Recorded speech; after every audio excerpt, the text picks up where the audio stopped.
was 6-0, and the Bulgarian manager claimed that despite the pictures and videos of the racist chants, there wasn't any proof of the racist chants, which is a bit controversial, but... Absolutely stupid, to be honest. Then, to be fair, that game, Bulgaria have already a couple of times played like out of their own ground due to racism, and when it's happened again, all that's happened is like they've said that they'll play on closed doors next game, I think, but the UEFA Bulgarian president's been resigned, but by resigned I think he's been forced to because the president of Bulgaria has told him to not long ago. Well, it was obvious that the fans that were doing it just didn't care because they were holding up banners, and I saw a jumper with the UEFA sign saying no respect instead of obviously respect, and I think it was aimed at Sterling, Rashford and Tyrone Mings, which were obviously I think the only 3 black players on the pitch at the time. I don't know if Danny Rose was playing. No, it's Chilwell. Yeah, so it was at the black players doing Nazi salutes and everything like that.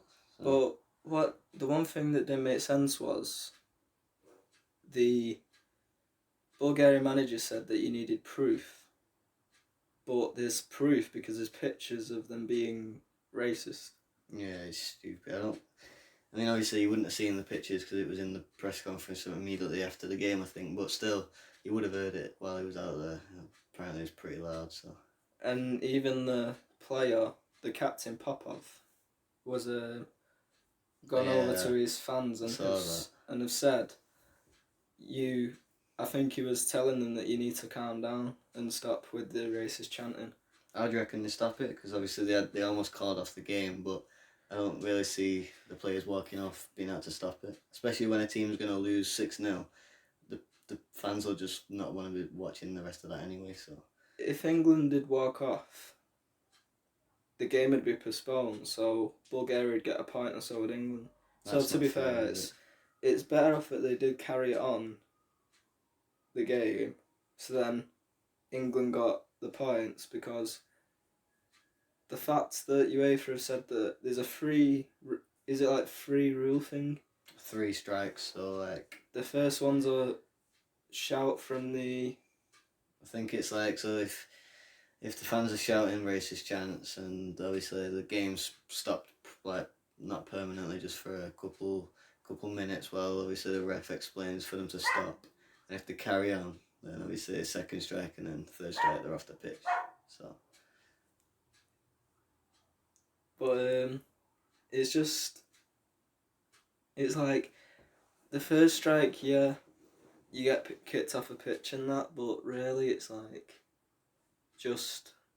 It won't solve it, because if Bulgaria, they obviously knew that they were going to lose, although given England's recent form, I'm not sure. The bottom of the group, so... Yeah, they'd take the point, wouldn't they? They'd happily postpone the game and get a point. Yeah, but I don't think there is any way of them qualifying, so... Yeah, I don't think they can. But... Are they doing it to every team, or just England, because of the big... Well, they got done with racism not long ago, with... I can't remember it. I don't know what team it was with, but they were being racist, and they played behind closed doors, and then... Against Croatia, wasn't it? They played against behind closed doors, something like that. Yeah, but it's just... The thing about playing behind closed doors is Bulgarian fans... So say if Bulgaria were being racist, they should be kicked out of the stadium, not allowed to play, not... playing behind closed doors, which means the away team can't even enter the stadium. No support. Well, imagine if the game had been called off and you were an England fan travelling to Bulgaria, and then obviously... Exactly, if it stopped at half time, you'd be complaining for a money back, but because UEFA's corrupt as anything, they probably wouldn't give a money back thing. So... The only way I see them stopping it is if, obviously, on the camera there, you saw most of the faces, and if you just ban them from the stadium, it's going to get quieter, even if you only ban half of them. So. Well, like Raheem Sterling said not long ago, certain fans need to be banned, like life banned from football stadiums. It's always going to be there, and even if they're not shouting it, if people are always going to speak on racism, so you can't fully get rid of it, but you can definitely silence it. Anyway, going to the positives. Barkley played, who I don't rate, to be fair. Played a decent game, got 2 goals and a few assists. It doesn't say here who got the assists, but I'm pretty sure Barkley got, if not one, two. So Yeah, so very good, and England are in the Euros, so it's coming home. So let's talk about who our starting X sort of 11 would be. So we'll start from the bottom. Obviously, there's a couple options for goalkeeper. Jordan Pickford played on Monday. There's on the bench there was, I think, Henderson, yeah, and Nick Pope. I think it's Nick. I don't know his first name. Yeah, it's Nick. Yeah. Then Dean Henderson. Yeah. So he was injured as well. Didn't Henderson come in because someone was injured? Was it he? Probably. I don't know if Butland does get picked anymore for the national team actually, but who would you play in goal? Mhm. Has to be probably Pickford. Well, I think especially if you're playing in a Euro tournament, don't think any of the other keepers have the experience like Pickford do. To be fair, I think Agnes Gunn, the Southampton keeper, should get a shout. Yeah, he should. I think he should be in there instead of Pope. He's 19 or 20, something. Well, he might even be older than that, but really young. Didn't, unfortunately, because I'm a City fan, didn't get through to the professional team. He got on the bench a couple of times at the most. And then he's moved to Southampton. He's a starter for them now. Yeah, he's a good player. Obviously, left back, there's a couple of main options. I think Danny Rose has probably dominated that for the last couple of years, but Chilwell played a good game on Monday. There's also Luke Shaw, who I think he's been out since he got injured like last year. Joe Gomez can play left back, I think. So I'd probably choose Chilwell. He's the youngest, and yeah, I don't really rate Danny Rose, to be honest. Well, I don't like Danny Rose, to be fair, but Luke Shaw's a shout, but I still think Chilwell's yeah, out of all of them, I think Luke Shaw or Chilwell should rotate, but England are starting to get a good youth through and a very good defence as well. And then obviously right back, Kieran Trippier played. There's I think the obvious choice would be Alexander-Arnold. Obviously Kyle Walker as well, who's played centre back for England mostly, I'd say. Well, to be fair, Walker, I don't think he will get picked for England again unless Southgate looks at him, because, to be fair, he started off the season really strongly. When you look at the competition in right back, I think his age isn't on his side. The only thing he's got now is experience and pace, really. But out of all the right backs in the squad, I think it should be out of Wan-Bissaka and Alexander-Arnold. I'd play Arnold because I think when you're comparing them to Alexander-Arnold's better than Wan-Bissaka going forward, and neither of them are particularly good at defending. But I think Alexander. I think Wan-Bissaka is better defending. But Alexander-Arnold's more like a wing back. Alexander-Arnold's like box to box. Well, everyone's saying that Alexander-Arnold won't stay as a fullback. He'll probably move into midfield at some point because he is a good passer of the ball. Yeah, really good crosser. And then Southgate picked Tyrone Mings and Harry Maguire against Bulgaria, which they kept a clean sheet, did the job, but in the Euros, do you reckon they'll cut it?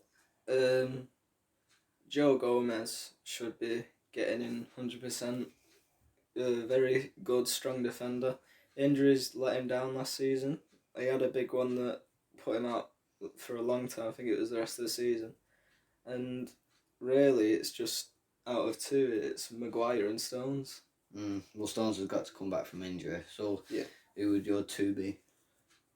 Probably just because of pace, Stones and Gomez. But say if you were against a team and you needed aerial, it has to be Maguire. Yeah, I'd probably choose. I think Stones has to be in there, and then it's out of Joe Gomez and Maguire for me again, depending on what team you're playing. So he plays a 4-3-3. and he played Barkley on the left, Harry Winks in the middle, and Jordan Henderson on the right. Barkley got 2 goals. So, who would you play in the middle? To be fair, I think Harry Winks should stay in there because I've watched Tottenham. Obviously, it's been really poor for them lately, but I've watched Tottenham a couple of times, and it's quite, to be honest, quite strong when he comes into the midfield. And the other two, I think he should go leave. So Mason Mount starting for Chelsea and he's consistently scoring, to be fair. So you should really see Mason Mount as a starter for England if he's starting for a club like Chelsea. And to be fair, the other midfielder, Declan Rice, Phil Yeah. Foden. there's a load. Yeah. But the thing is, Harry Winks is like a holding midfielder. Well, I wouldn't put Harry Winks in. I think I don't rate Jordan Henderson, but I just think with my midfield I've got to have him in there because of the experience. So I'd play Declan Rice in Harry Winks' spot. On the left of that, I'd probably put Mason Mount, like you said. Obviously he's consistently scoring and assisting, and then just for the experience, Jordan Henderson on the right. And then the front three, I think Southgate hasn't really decided on that yet. On Monday he played Rashford on the left, but that could be easily changed with Sancho, Kane up top, and Sterling on the right, and all 3 scored. Yeah. For me, it's quite easy, to be honest. Sancho is first team in Dortmund, who are currently challenging Bayern for a title, and Sterling obviously is just next level. He's Pep's took into that next level now. Well, he's better than Ronaldo was at his age. Like when Ronaldo was 23, is he now? I'm not sure. So I think he's 23. When Ronaldo was 23, Sterling's already got like 5-6 more goals than Ronaldo did. So yeah, he's just young and on course to get a good streak going. And then up front, this is probably where we have the most rotation. It's Harry Kane, who's obviously he's gonna score you a goal every 2 games pretty much, and then Tammy Abraham, who's just like Mason Mount, young, been getting in consistently, and scoring pretty much every game. So who would you put up there? Well, to be fair, I don't think he should be captain, Harry Kane, but he went to the World Cup. Everyone was saying, will he score? Because he went to the Euros not long ago and didn't get 1 goal. And Proved him wrong, didn't he got top goal scorer, didn't he? So you really have to put Harry Kane in there, and he's just young and he's just scores goals, which is a lot of what penalties, does. but he scores goals. You know, if you win a penalty, you know he's going to score it. I don't think I've ever seen him miss or have one saved. So, yeah, it looks promising for the future as a squad, definitely. Yeah, I think the next World Cup will where we'll peak, probably. Yeah, Euros. I think favourites have to be France because that team is mental. Well, yeah, they're England, but in every position, at least 2-3 ratings better. Yeah, but it's just like last year we should have got to the World Cup final. I don't think we would have beat France anyway, but yeah, we should have got Yeah, there. but to be fair, it's a game of football, anything can happen. And then Portugal this year, to be fair, they have a good squad. Do have a shout because they have obviously Ronaldo. Mm-hmm. In goal they have Rui Patricio. Also, they have the Leon keeper, like Lopez, on the bench. Yeah. They have strong defence, Cancelo. I'm not sure whether Pepe still plays, the ex-Real Madrid player. I'm not sure either. That Ruben Diaz is getting in also, the promising player City are linked with.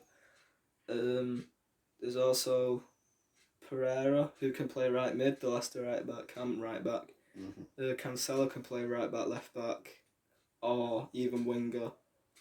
And then there's obviously Bernardo Silva, Ruben Neves, Matinho. There's just that midfield is stacked with talent. Well, they lost against Ukraine. Alexander Zinchenko. Yeah, a 10-man Ukraine. Ronaldo scored his 200th goal, and they 700. played 700. Sorry, yeah. Patricio in goal. I think it's Borussia Dortmund left back Guerrero, Ruben Diaz, Pepe, Semedo, Daniel Piera. I think his first name is Daniel. I'm not even going to try and pronounce the left midfielder. He plays for AC Milan.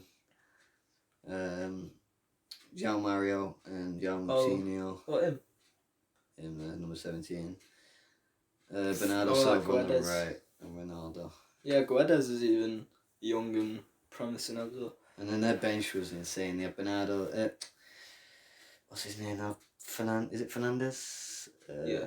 Yeah, Fernandez, Ruben Neves, Yao Felix. I forgot about him.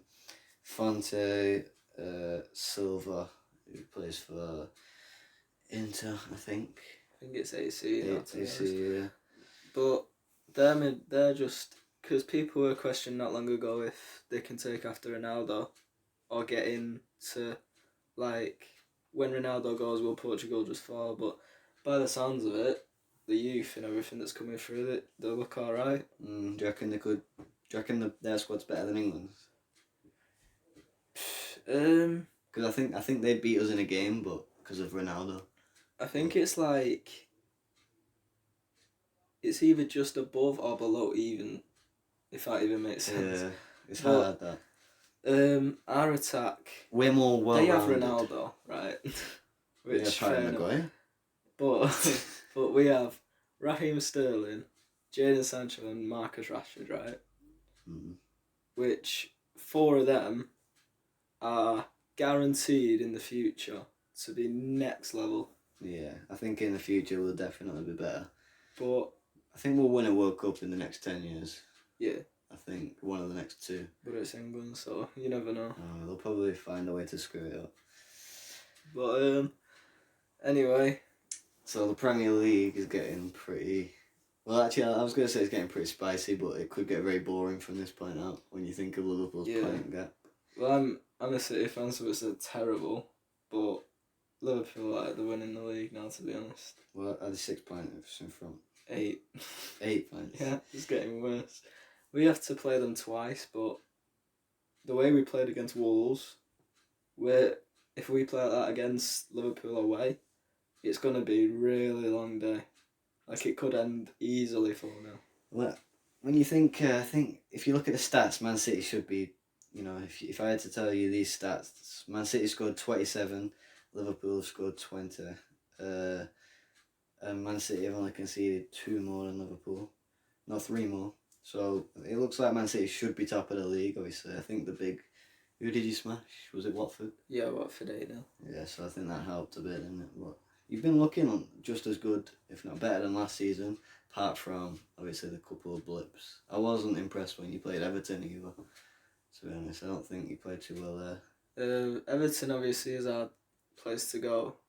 But we were lucky. Edison saved us a couple of times. And what really was the shock was when Laporte got injured. It got really bad. Otamendi and Stones don't play well together anyway. I've already seen that. And then Stones got injured, and I was playing Otamendi and Fernandinho at the back, which... Fernandinho, I was impressed with him at centre back. Yeah, but it's just... When he first joined, you could see that he was quick. Now it's got a bit lower than that.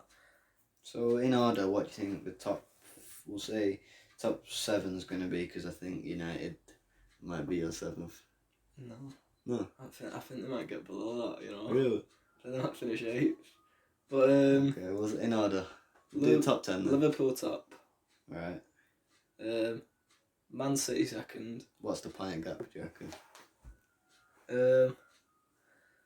I'm not sure. The quicker we get Laporte back, the quicker it could get better or worse, depending how quick he gets back.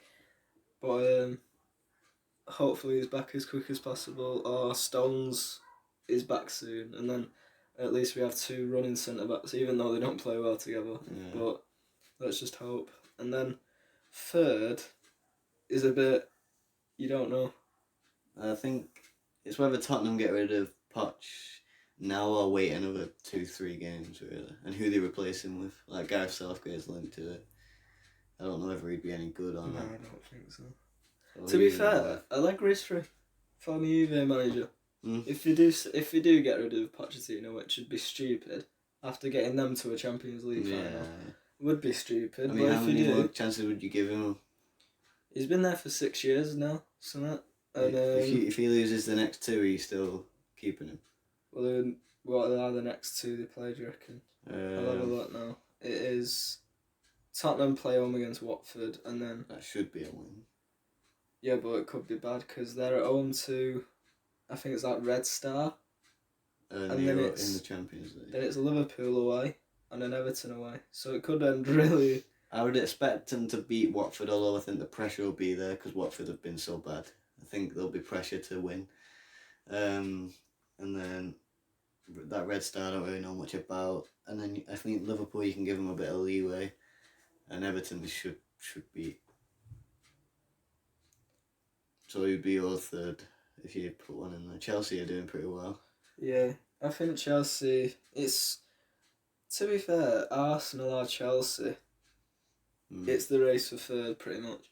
Arsenal attack is disgustingly mental, Mm. and then Chelsea just have youth. Especially if they can get Nicolas play really Pepe good playing. football. Yeah. That's just going to be insane. If Pepe adjusts to the Prem, I think he could be really good. At the minute, is too many skill moves. Yeah, I think so. You're saying Liverpool, Man City, and then either Tottenham or Arsenal. So who'd be fifth? Tottenham, not Tottenham or Arsenal. Sorry, Chelsea or Arsenal. And you going Tottenham fifth? No, I don't know. It's weird. If Tottenham don't pick up results in these next 2 or 3 games, it could be fifth. Yeah. But I don't think What Tottenham position will are they in finish now? there. They are in 9th. They're on 11 points. They're only 3 or 4. If they get 4 points and Leicester drop points, they get in top 4. Mm. But I think Leicester will end up getting 5th anyway. Okay. To be fair, Leicester are guaranteed Europa League anyway. I think they'll Yeah. finish 6th probably, just because of their depth in squad. Yeah. I don't think they have enough. If they have an injury, then Yeah. especially at the back. Yeah, and then 5th, I reckon.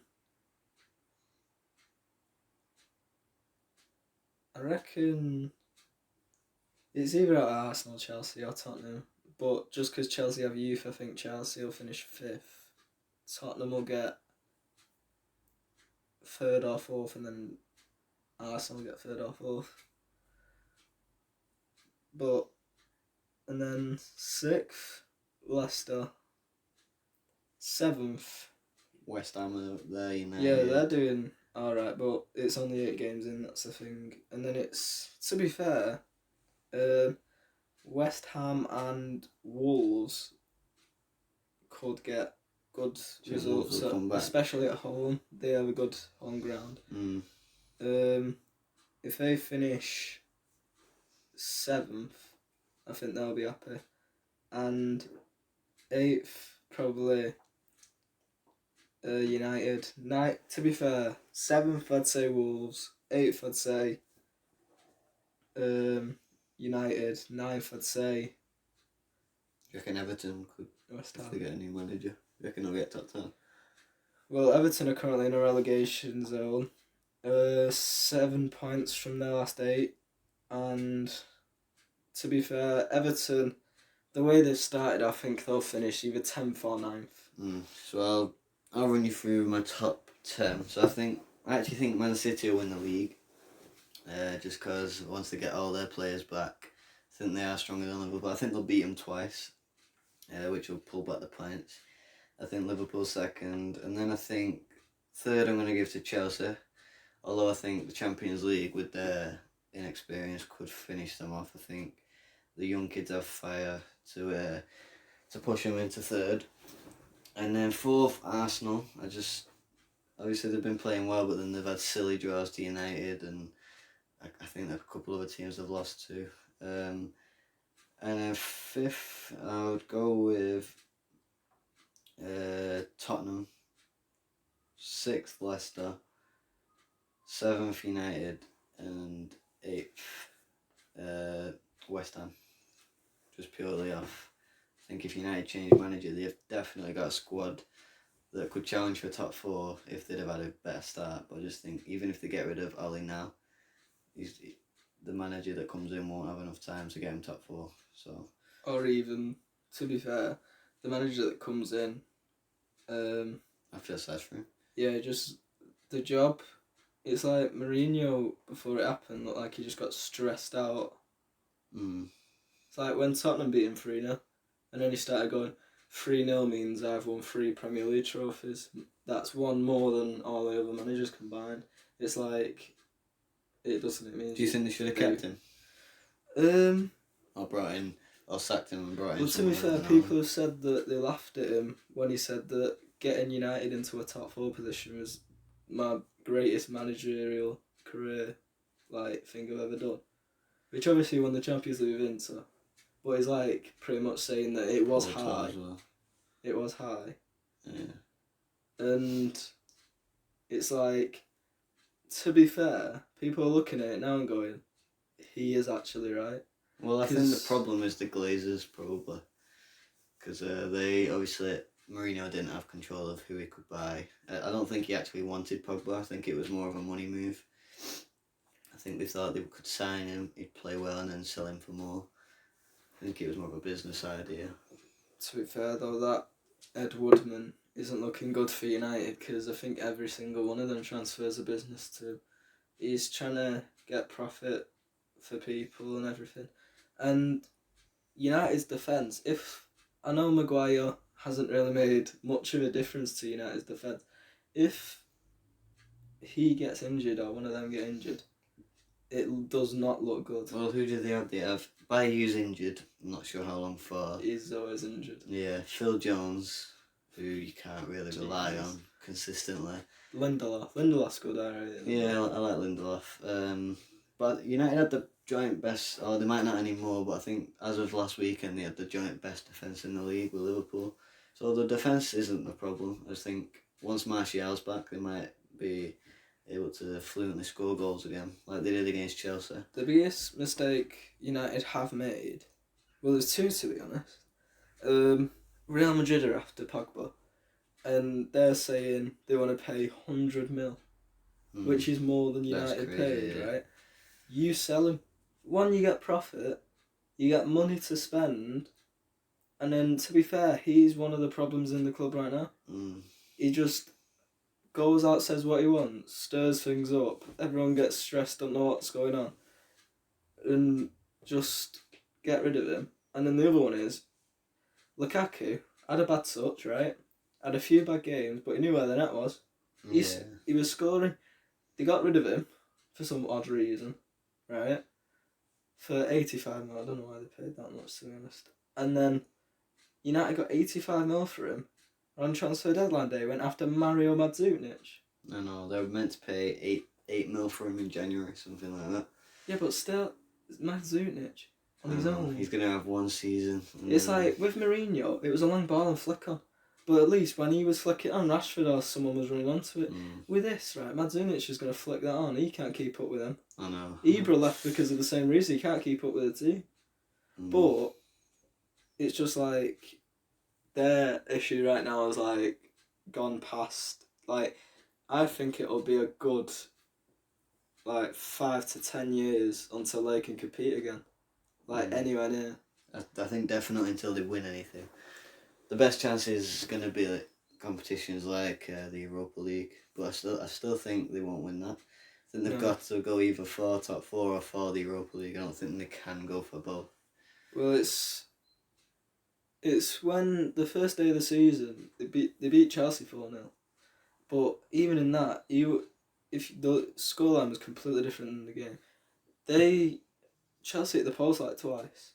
We're all over and they hit a break, and then when you score, as sometimes happens in football, it's momentum. They hit him again and again. Well, that was Lampard's like first game, I think. Was it his first game? Yeah, I think so. So he didn't properly have his tactics in place. I think Kante was injured. He was on the bench. Yeah, it was Tammy's first game in the Prem. A couple other debuts as well. But really, it's just like United when they first started off. It always happens, to be honest, in the last few seasons. They start off really well, and then when they're getting praised, it goes downhill. So, anyway, I'm a Salford fan, so obviously we're not going to talk too much about League Two because you probably won't be interested. But we're probably going to hit a mid-table spot this season, which I'm alright with, but I've got to say I don't like the manager. I want him out as soon as possible because although he's probably going to do the job for us, he's probably going to get us top four, not top four, he's probably going to get us mid-table, which you would expect from a team that's just come up from non-league. I just don't like the way he plays though, and if you've ever been to a Salford game or ever do go, you'll just see it's boring football, and if we do win, it's a 1-0 or it's even a draw sometimes. He's a very defensive manager, and so yeah, I think we should get him out and see about bringing in a more attacking manager for the future, because we're a club on the up and we need a manager that's gonna what can I say, match the way that we're rising, which he really doesn't, to be honest. So what is because I've been to one Salford game, and that was National League. But how does he play in like a new division?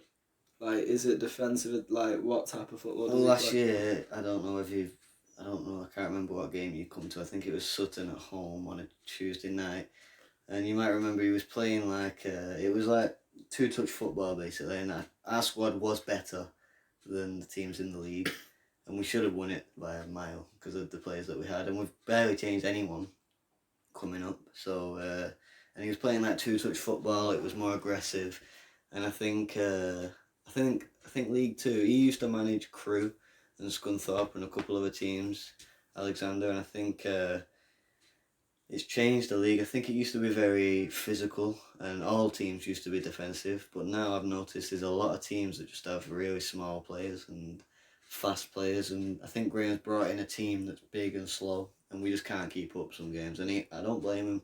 He has to go defensive some games to stay in them, but we have players on the bench like Tom Walker and Devante Rodney, who's recently gone out on loan to a National League club, who he should play, but he decided to loan him out. But he should play them because they're suited for how League Two teams play. So In League Two, what like? Because I know already, because I support City, so they're in the top flight. When you start going up, there's more smaller, like trickier players, obviously, which isn't when you move up from a new team. Obviously, they helped Salford get up to League Two for is it like the first time ever? Yeah, first time in the Football League. So, to be fair to them, when they've done that, some of them are better off just going, you know what, you can stay because you helped us last year. Some of them are deadwood and you need to get rid of them, yeah. Yeah. But some of them, like Manny, right, did he play up front a couple of times last year? Yeah, he wasn't a main. Adam Rooney was the main one, but when Rooney got injured, he'd step in and do just as good as him, really. And I've seen just stuff like highlights. When it's like when he's been given the start, he has scored. Yeah, well, I think he's I don't know now. I think he's our top scorer, but he's only scored like 3 or 4. Yeah, which isn't very good. But it's the best we've got. To be fair though, if you played, because I know it's not the most attractive football, but have you watched Sheffield United this season? Yeah. the way they play, right? They have quick attacking players or wingers. I think they just play like a 5-3-2. But what they do is they compact it in. So they let them go out wide, they cross it in, and they head out dead easy because they have a massive team good in the air. Salford have good. Do they have good centre backs in the air? Yeah, but one of them is excellent in the air, Liam Hogan, Salford lad, but he's injured at the minute with a neck injury, so we don't know if he'll come back the same. But yeah, we do have good, tall defenders. Yeah, so if you play like a 5-3-2, you compact it in, let them push out wide. If they cross it in, you're heading out and you're hitting on the break. To be fair, that's probably the best football for a team like the build of that to play. But to be fair, it's just up to Graham and see what he does. Well, Adam Rooney scored his first goal in League Two last weekend, and it was an easy goal to score, but it was a perfect striker's finish. It was a header, and he had to be in the place to score it at the end of the day. And he scored us I think it was 28 last year. So if we can get him scoring consistently, I think we'll rise pretty quick up the table. Don't think we'll get a playoff spot, but I don't think we'll be anywhere near relegation, which would be nice, hopefully. So, from League 2 to VAR, Yeah. which is quite a difference. I think... Do you agree with it, first of all? It's yes or no? Right. It's certain things I don't agree with. So the offside, yeah. Right, this is probably every single football fan's fault, yeah. Unless it's for you, right. If what they should do is like the MLS, yeah. Say if this is the last line of defence, if one player's leg is a good, like, say a quarter of a yard off, yeah, and it's obvious, that's one. If they're online and they have to line dots up and it takes 6 minutes, yeah, just leave it. It's on. Just because it's like by a hair they're on or off, and the goal's either allowed or disallowed, and then it ruins the game. Also, is I went to the Tottenham v City game at home, and obviously you celebrate like crazy, and then to know it was disallowed, it's like the worst thing in the world. Well, here's what I think they should do, and I actually think it'd be good, is if each manager at the start of the game is given 3, I guess you could call it, strikes, and if they believe that something went wrong in the build-up of a goal or a tackle was made that was harsh, that wasn't given as a red or a yellow, they can use a strike and say, ref, I want you to look at that on VAR, and then obviously the ref can go look at it, or maybe 3 is a bit much, maybe 2. Instead of VAR always being in action, because I think it will eventually kill the atmosphere, because we'll score a goal and fans will sort of be like, right, now we've got to wait to see if VAR is going to be brought into play. So I think if they're given 2 strikes, so it only comes into a game a maximum of 4 times, I think that'll be the best way to do it. The thing that definitely winds me up, to be honest, is last season when you celebrate a goal, you celebrate the goal, yeah. This season, like against Watford, when it ended up getting past 6-0, you just felt tight for the opponents, to be honest. But after, like, when the first one went in, you'd cheer, but then you'd have to wait in case it's disallowed. Yeah, well, you used to just have to look at the linesman if his flag was down. Yeah, exactly. But now it's like you have to wait for about 5 minutes. Turn around, look at the screen, look at the... Right, so say if it's close, right? Fair enough if you take longer on it. There was one in the Champions League last season against Schalke, and Sterling's on the edge of the box, their back line's on the penalty spot, right? And the ball's been played, he's run through, but like they stood still, so it looks like he just left him for dead. It took him 5 minutes to see that on, right? That is way too long. What they should do is, as soon as that ball goes in the back of the net, on it straight away. Not wait till they all stop celebrating and then start doing it. It's like they do that. It's just terrible. And it's like, Tottenham, it was calmer after the 2-2 draw in the Prem. Played it wasn't Aston Villa, it was Newcastle. Oh, It was quite a while ago, to be honest, and Kane got. I think he's gone. He's rounded a defender and he's gone in with his head. This Newcastle defender, and he's tripped Kane up blatantly. Like he hadn't touched the ball at all. And there was a couple of stuff in that game where it's like, come on, it's just like really bad. Yeah, well, I do think VAR is good for situations like, remember when Luke Shaw had his leg snapped and the player wasn't even given a card? Like, that'd be when it's rightfully used. But I think for goals, I think, what's the point of having a linesman if you've got VAR? There's no point in being there. Yeah. What they really should do is when linesmen are there, it's really like a question of whose ball is it when it goes out for a throw-in. And that's it. Yeah, I guess so. Just some parts of it, it's helping the game. Some parts of it's completely like destroying it. Yeah. So it's just different stuff. Like there's a lot of penalties that aren't even being looked at. Like against Tottenham, Rodri got an arm round his neck and he jumped on top of Rodri, right? And they said, "Oh, it's not even been looked at." Right? Yeah, there's no point in VAR. If a player goes down, even if you can see with like a naked eye that it's just haven't been touched, you need to still look at that in case. Yeah. So I don't understand why they just pick and choose what one they look at. They need to look at all of them. So just as a last topic for this, we'll just say, who do you think so far this season has been the signing of the season? And should we just do Premier League or just... Up to you. We'll just stick to the Prem. We'll do Prem and then all over. Mm-hmm. Right, so the Prem, well, Liverpool haven't signed anyone.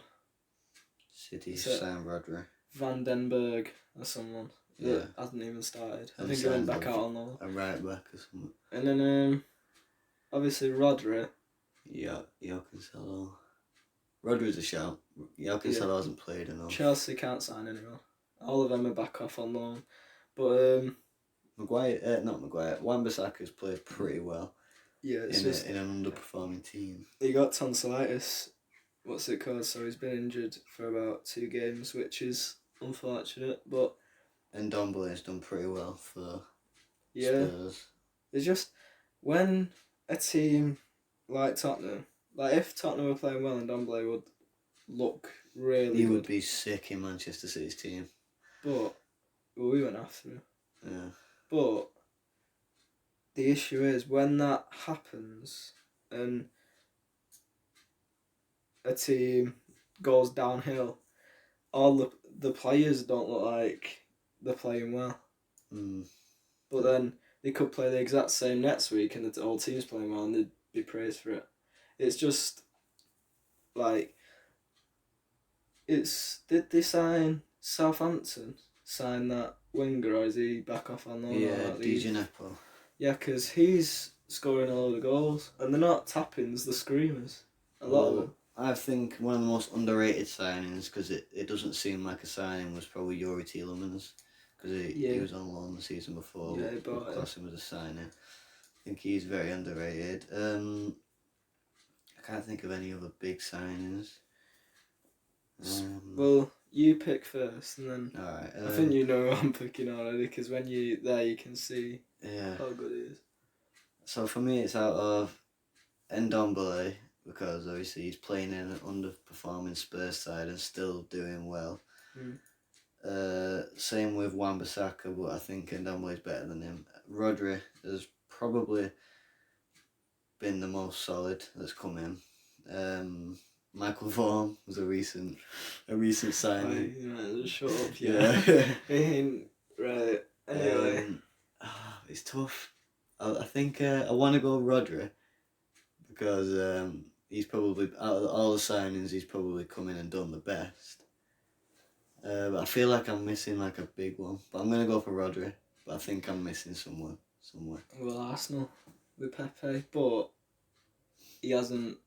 Against Liverpool, if he put them 2 away, the game could have been different. Yeah. Or even, never mind the game, like, it's whole. I think he is the first one to go past Van Dijk in his first game.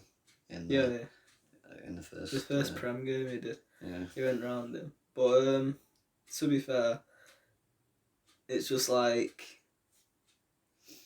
Let me just He's see not. who else there is. Right.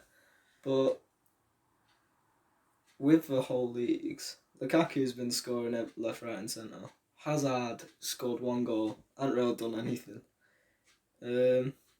But there's a load that could be and couldn't be. Well, Aston Villa have brought in Matt Targett from Southampton, who was Aston Villa's. That Douglas Luiz from Aston Villa's not a bad show, like underrated. Yeah, I suppose. He scored a couple. Who else has done well? Tyrone Mings from Aston Villa has come in and done a good job. Yeah. I'm just going through them all here. Jay Rodriguez to Burnley, not really done much. Yeah. Mateo Kovacic has signed permanently now for Chelsea from Real Madrid. Oh, Kovacic. Yeah. I don't think he's actually. Has he actually been A good playing? I don't think he has. A good shout would be Fabian Delph to Everton and Moise Keane. Yeah, to be fair, bargains are the summer. Moise Keane. Yeah, he was bad. Because if Everton managed to keep him, which, to be fair, if they end up finishing low, he'll probably move within next summer. But if they manage to get high leagues, manage to be able to keep him, which fair play to him if they do, he will be incredibly good. I still don't think that's bargain of the season. I think obviously because of the buyback clause, Angelino to Man City. Yeah. Probably the. To be fair, best. what right? I know this is off topic. What winds me up about Pep, yeah, is he. So we were beating Watford 5-0 half time. So he's like, right, I'll play Angelino because he hadn't started this season, and this is the chance. It's hard to lose now. This is the chance to see what is good. Yeah. Mm-hmm. He played, and he played. I can't remember who came off. I think it was Mendy just to rest him. He played better than Mendy in that game. He got a cheeky nutmeg on one of the plays, to be fair. But his crosses were really good. They weren't just blasting. He aimed for people. But it's just some of them. It's like Cancelo's been playing well. To be fair, he has started playing more. But at the start of the season, everyone was complaining, saying why isn't he? But another shout for the signings would be Daniel James, Raul Jimenez. Oh yeah, he's signed. Oh yeah, he's how much he signed for? Did it not say? I think it said undisclosed. Yeah, undisclosed. It would have been about If 30 mil probably. If that's less than that, that's bargain of the season, 100%. I'll see if I Jimenez can is find that. like next level. Yeah, Perfect. especially for a team like Wolves, it's so crucial. To be fair, they've done well to sign him back. Yeah. Wolves have actually signed a couple of good players. They signed Catrone, Dendonka as well. But yeah, my final decision is probably going to be Rodri. Yeah. Obviously, I go down and watch City, so it's like when I've watched Rodri, 100%. It's going to be biased, isn't it? Yeah, but even if it's just like, because if he was playing crap, I'd say. Yeah. But when I've even just watched, it's like. Well, even from a neutral point, I've not seen, like you've seen 90 minutes of every home City game this season. I've only seen highlights, and from what I've seen, Rodri's was probably the best. And now quickly, we go on to around the whole world, right, back in the season. By the way, before everyone starts going mental, yeah, I ain't looking in Brazil and all that, yeah. I mean, like, the Hazard's crap anyway, at the minute. He scored 1 goal, and when I watched him in Champions League, he hadn't been doing well.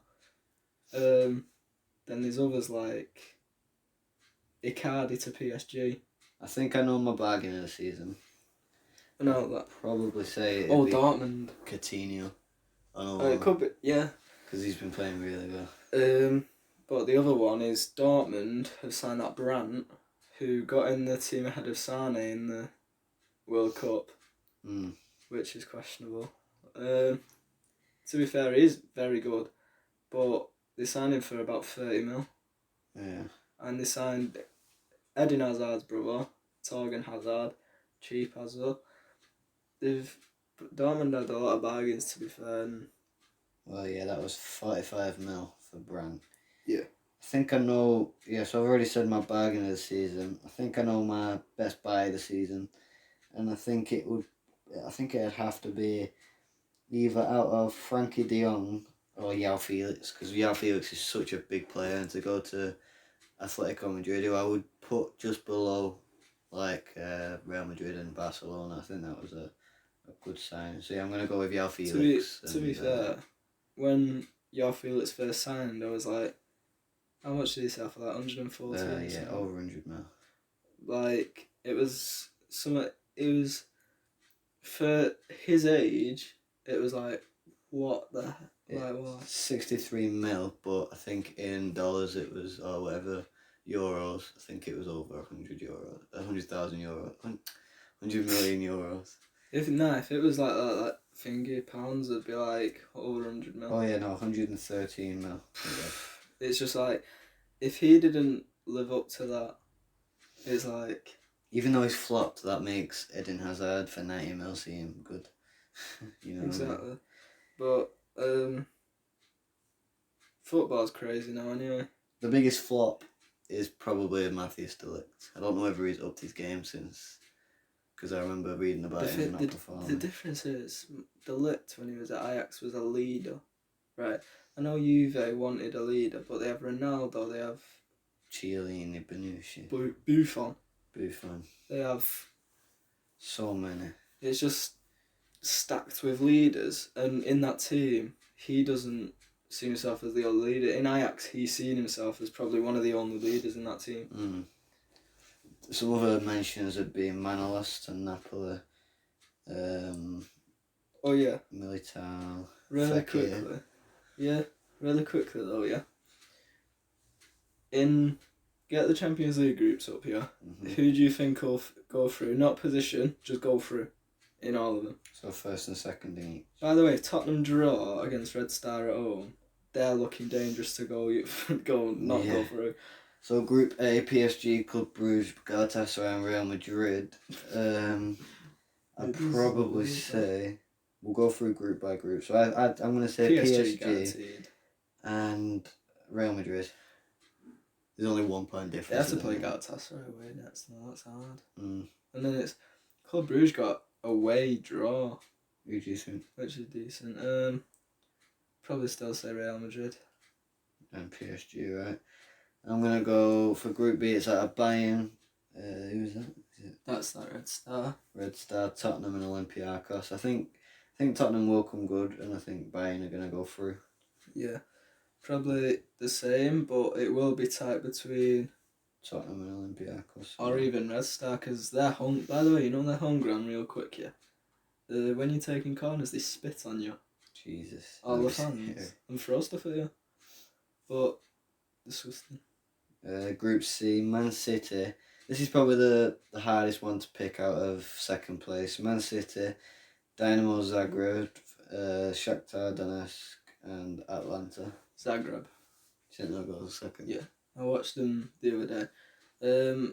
We should have been more clinical, but it's like you just feel when I've watched Atlanta, and the only advantage they have is they're playing at the San Siro at home. Yeah.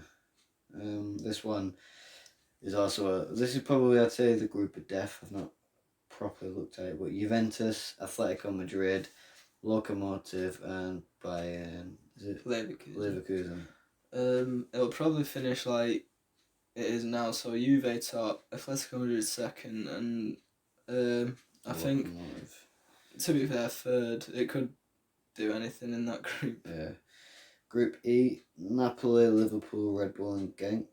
I'm gonna say Napoli and Liverpool. Yeah. Salzburg could come good if they beat Liverpool at home, but it looks least likely to happen. Yeah. Group F, Dortmund, Barcelona, Slavia, Prague, whatever. Prague. Inter Milan. Well, that's one of the groups of death. Yeah, definitely. But probably Dortmund and Barca. Inter, if they beat one of them at home, it could be interesting. But Yeah, at the minute, okay, yeah. oh, Same. Group G's. Zenit, Lyon, Leipzig, and Benfica. This is actually a hard one to choose. Zenit have a good home ground. Lyon will go I through. think Lyon, yeah. Leipzig have that Werner, and a lot of decent players. Yeah. I'm going Leipzig and Lyon. Yeah, Zenit have a good home ground, but I don't know who plays for them anymore. And then the last one, Group H, Ajax, Valencia, Chelsea, and Lille. I don't think Chelsea are going through, you know. Yeah. Well, did they lose to Valencia? Or draw? Yeah, they lost. No, they wait, go. We'll do this. Oh yeah, they lost. I'm going Ajax and Valencia. To be fair, Chelsea should have drew. Barkley took the pen off Willian. I don't get Off about 5 Chelsea players by the looks of it, because they all surrounded him, and he hit the bar. But I think Ajax and Valencia definitely Ajax will definitely get through. Yeah. It's just the fact if Valencia beat Chelsea at home, and it could be. But Chelsea played Lille and so whether I think they'll probably put the league first. Rather than Champions League. Yeah. If they got into Europa League though, I think that's like back to back Europa League. I know Europa League isn't the most proud thing for Chelsea, to win. it'd be good. Yeah. Then they could especially back to back as well. At least but let's just hope it's not in Kazakhstan and yeah. about £20,000 a flight. Anyway, that's all we've had to talk about today on the It's Still No No podcast. Like and subscribe, turn the bell on so you get our notifications for subscriptions. Obviously follow our Instagram that's on the screen now, and yeah, so anything else to add? Not really, just I think when we're gonna upload is it every I think this might come out on Thursday or Friday. Okay, yeah, so probably next Thursday or Friday, whichever day this comes out on, probably the same day the week after, there'll be another upload, so keep your eye on that. Near Christmas time we'll try and get 2 a week. Cause put in the comments as well if you want, if we could try and set up like a match watch alongs and stuff like that. If you want that, put in the comments what you want really. Match day vlogs, whatever. Anyway, so like and subscribe and see you.